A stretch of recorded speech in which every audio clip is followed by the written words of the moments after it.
Just one thing I want to note, we want to consider the fact that this is for our church, this is for New Day, and this is for our church that has a smaller sanctuary. So some of these things we're going over and kind of rules we're going to live by in the sound booth would be different in a different location, in a different atmosphere, and if there were different expectations for whatever they're doing there.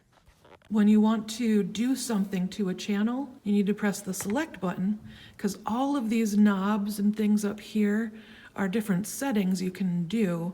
When you press select, you're telling those knobs to do what we're doing for this channel. So when I select that one, it's like, oh, I'm going to make those adjustments here. If I select a different one, it says, oh, I'm going to make those adjustments here. If you notice, I don't know if you can see it very well in the video, but the lights up here change when I click a different channel because they have different settings on them already. So we just have these 5 drums channels for the drum set. Drums, depending on your drummer. Rudy happens to be a loud drummer. What I want to teach you is gain.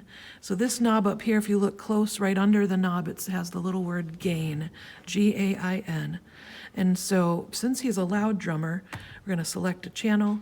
And then when he's playing, these lights right here in the gain display will light up and show us, and we only want to have really one green showing on there because he plays so loud. We don't really need more than that.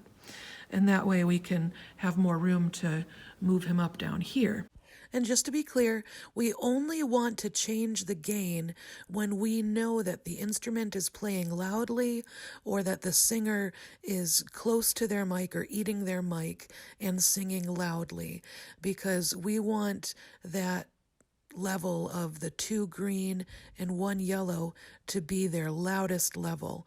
We don't want to set that when they're singing quietly, and then when they sing louder, that's when feedback can happen. So what happens is when you turn the gain higher, when you turn the knob so the gain is higher this way, and you can see it light up around the circle. When you get a closer look at it. When the higher the gain is this way, then the lower the volume. I kind of think of it, I don't have the proper terms, and I'm not going to worry too much about the proper terms.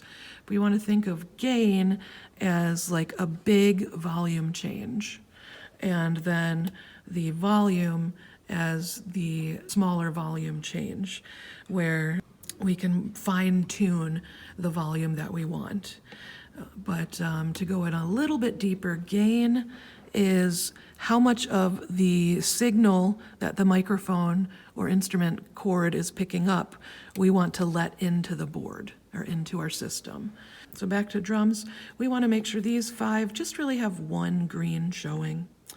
Also, gain has a lot to do with how much of the volume we have in the in-ears. So if someone has their volumes maxed out in the in-ears, we're going to probably want to turn the gain up so that they can have more volume in their ears.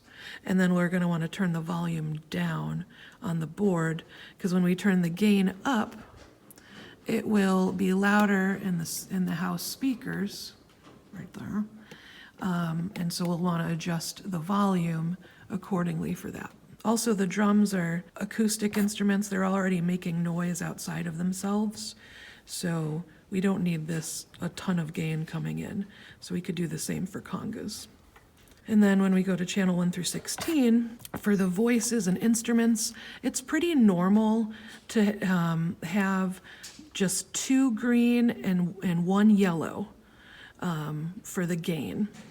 And what that'll do is give you lots of signal coming in, and then you won't have to have these jacked up all up here. There will be different places where they might have the 2 green and 4 or 5 yellow, but they're most likely going to be a much larger building or much larger room, and so we don't need that much signal coming in. Also, making sure that our gain is as low as possible keeps us from having to worry about having crazy feedback with anything. So in a different setting, they might have more yellow, but then it would be a much more seasoned and experienced sound technician who would be able to keep an eye on making sure there wasn't feedback. And this just makes our lives a little bit easier that way. So for gain, for example, let's say you have this channel, select, you have this channel, and you always have to have it like up really high. Our goal should be to have our volume somewhere around 0, but that's all going to depend on how much gain we have. If we have not enough gain, we're going to be pushing it past 0. So anytime you realize, oh, I need to push that past 0, you probably just need some more gain. I need to turn up the gain knob so that you have more room to move it. So if you have it up here, you turn the gain up. That also makes the volume louder because more is coming in. Then you can put it down more and then listen and make your fine-tuning adjustments as you see fit. I'm going to put that back down because we're not really doing that. So on these channels here, we want to have 2 green, 1 yellow, so we can make all of our changes that we want. On the drums, we want to have just 1 green. Hopefully that makes sense for you.